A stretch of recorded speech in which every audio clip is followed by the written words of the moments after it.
Look into the camera and tell the world what they need to Hello, know. world. Yes, because I'm, really the expert on education. The expert on last minute changes to deal with issues. Issues. That's called being a homeschooler, or being a public school teacher, or Or being being a a mom. mom. Or being a human being. I mean, that's Oh, just life. this was the plan. Okay. Yeah. Okay, here we go. So All right, so our theme for the week has been training. right. So obviously, I mean, it seems like education and training are synonymous, but I don't know that they necessarily are.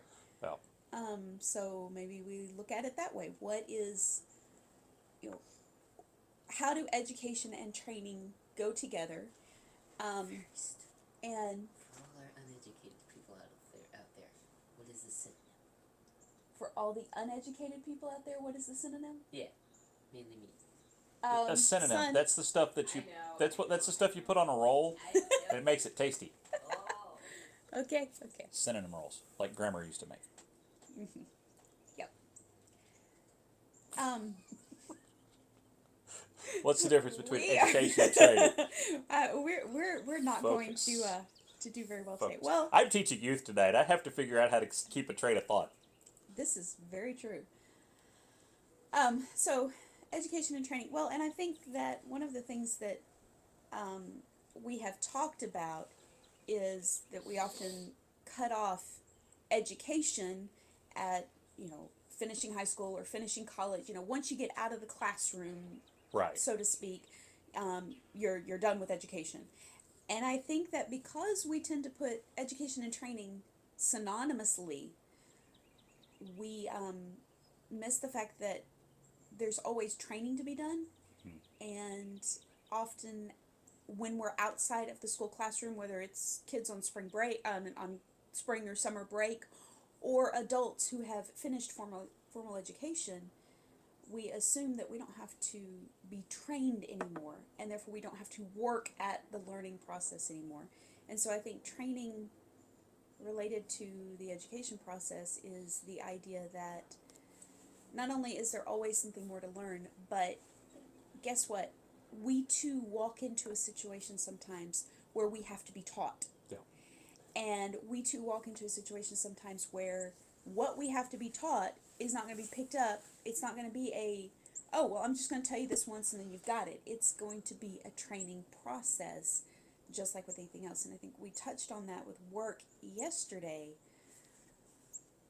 But I think that's the other problem. We limit it again to, well, yeah, I get trained on the job, but I mean there are so many aspects of life where we need training. Yeah. And just some of those connection points of the everyday. Because one of the things we talked about with work and that we've talked about with this spiritual is the habit building and the picking up the things even that aren't formally taught. And I think that's part of the education process, and it's both a positive and a caution about the education process, is that sometimes your formal and deliberate education says one thing, but the practical training, the picked up training gives you something else entirely. Thinking of my own experiences as a theological education student, there are things that we teach in the classroom in seminary that you taught in biblical study, as a religion major at Ouachita, as a seminary student in a classroom. There are things that you teach, but then there are also habits and practices of professors or of guest speakers or of administration that at times can give you this is what we really mean. For example, you could have a class that is about that is, and in Baptist theological education we have some debates about roles of women and connection points and all that, and so you could have a class that is okay. We've got men and women in here, but then when the professor only ever picks men to make presentations, then that's indicating a viewpoint. and that trains something, even if it's not ever formally stated.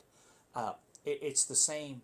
You end up with the same thing that you might pick up in school as junior high school, or even college. I had a friend who was at the University of Arkansas the year that the Razorback basketball team won the national championship. Okay. He had some advanced, he was an engineering major, had some pretty heavy duty math and science classes that there were basketball players enrolled in. And strangely enough, and this is not to say all basketball players are not smart, but somehow these basketball players managed to never show up for Calculus 3, and yet still got A's in it. The official statement of the university is that you're supposed to come to class, but If the somehow the practice in the fall, this wasn't even during the season, this was prior to the season, the practice was, it really didn't matter. So the practice taught something different, and so you have to pay attention to that, and sometimes it's a positive, or it's just that extra fill-in.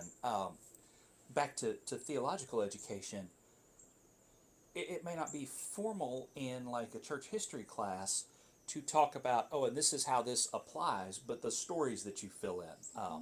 Intro to Missions that I had in seminary with Dr. Bickers, who was 40 years in Africa, and I mean he was in Africa as a Southern Baptist missionary before the Foreign Mission Board truly figured out that furloughs were a good thing.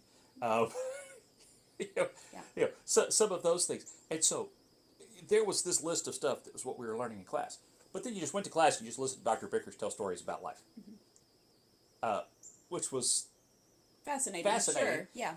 But the side training of it, Steve Wilkes was the same way with church growth. It's like, okay, this is the book, here's the questions, but we need to talk about this. We need to talk about that. And so you pick up, and then you also see in how professors interact with their students, teachers interact with students.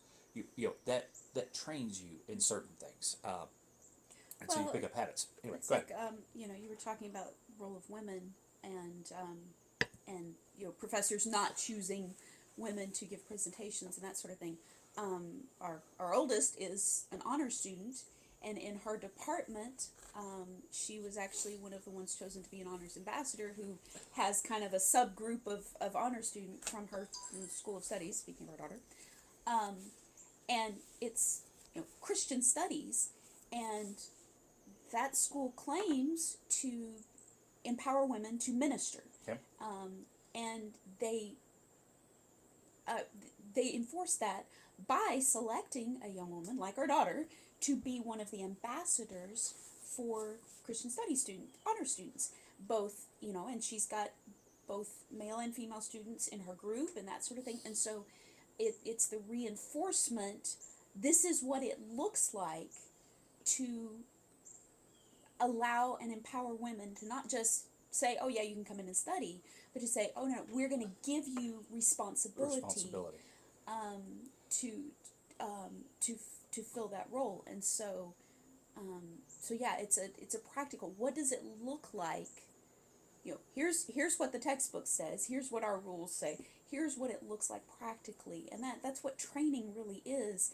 It's taking the education, the theoretical, and making it practical and showing, okay, this is what it looks like every day. And sometimes when it comes to education, and this is something that we were looking at a couple of weeks ago, sometimes the education process is you take the test, you pass, you fail, you move on. And I think training, when you add a training component to education, you don't, and this is not for the purpose of grade padding, but it is for the purpose of training and equipping. And that is, you don't do, you pass, you fail, you move on. Because if you go to work tomorrow, and the example that the person was sharing was talking about welding, and it's, if I were, when I was a beginning welder, if I went to work and I welded a seam, and the foreman comes by and looks at it and says, it's not good enough, I didn't get fired on the spot. What I got told was, pull it out, do it again, get it right this time.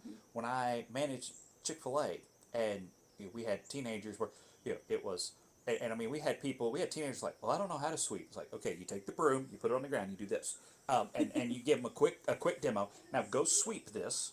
Yes, son. There are teenagers who don't know how to sweep. Yeah. Now you go sweep over there. Come back and tell me when you're done. And a lot of times, those of us who were in management, we'd go over, we'd look at it. Okay, you missed this. Do it again. Get it right. Do it again. You didn't just, oh, well, you did, you did your best. You can go home now. It was, okay, you did your best. Your best isn't good enough. Let's do it again, and let's improve it. Let's get it better. Let's get it right. Well, I mean, you think about math. Learning in math. If you are in Algebra 2 and you start dealing with graphing lines and you don't get it and then you move on, you're toast. Yes. And this is actually why I didn't really, I could fake it and be like, well, I think this is what it's supposed to be. I have no idea why. I don't understand any of it, but I'm just going to go on. And I made an A in algebra, but in Algebra 2, but I forgot to. It's okay. You're good. Keep going. I made an A in Algebra 2, but I didn't learn anything. I wasn't trained in math because I hit the line graphing point and I didn't understand what I was doing. It made absolutely no sense to me the way it was taught, and there was no training to help back it up. It didn't matter that I made an A. And this is where classroom teachers have such a challenge, and the successful, because thinking about my Algebra 2 teacher, Miss Catlett, and her work with that, this is why they set you as a class. All right, we spent 20 minutes teaching it, and now you're going to sit there for another 30 minutes doing more and more of these problems, so that she could then identify that kid doesn't get it. That kid got it. That kid ain't got it. And so now, okay, let's figure out why you don't have it and you don't have it, and let's go back over this. But you keep doing, which is one reason, one speed advantage homeschoolers often have over classrooms is if you can tell your students got it, then you can move on. And if you can tell they don't, you go back over. But you also still, this is why you also do repetitive work, whether it's in math or science, history, foreign languages, anything but grammar. Grammar too, my dear. No. Foreign languages have grammar. Ain't nobody got time for that. But yeah. Your children are all good writers because I hammer the grammar into them. Yes, they are. Yes, they are. But you do that repetitive practice so that it does become a habit, and so that you can see okay, I've got this, but I don't have that. And sometimes that's what you need, is that repetition. Okay, well, what about this time? And what about this, and what about that? And so that's where that training comes into play, and it also is where you start throwing that practical out there. And one of the things to realize when you're talking about education is that, to a certain extent, the practicality for what you learn in elementary school is that you learn more in junior high. Yeah. Sometimes I think we look at it and go, well, I don't see any practical reason to teach third graders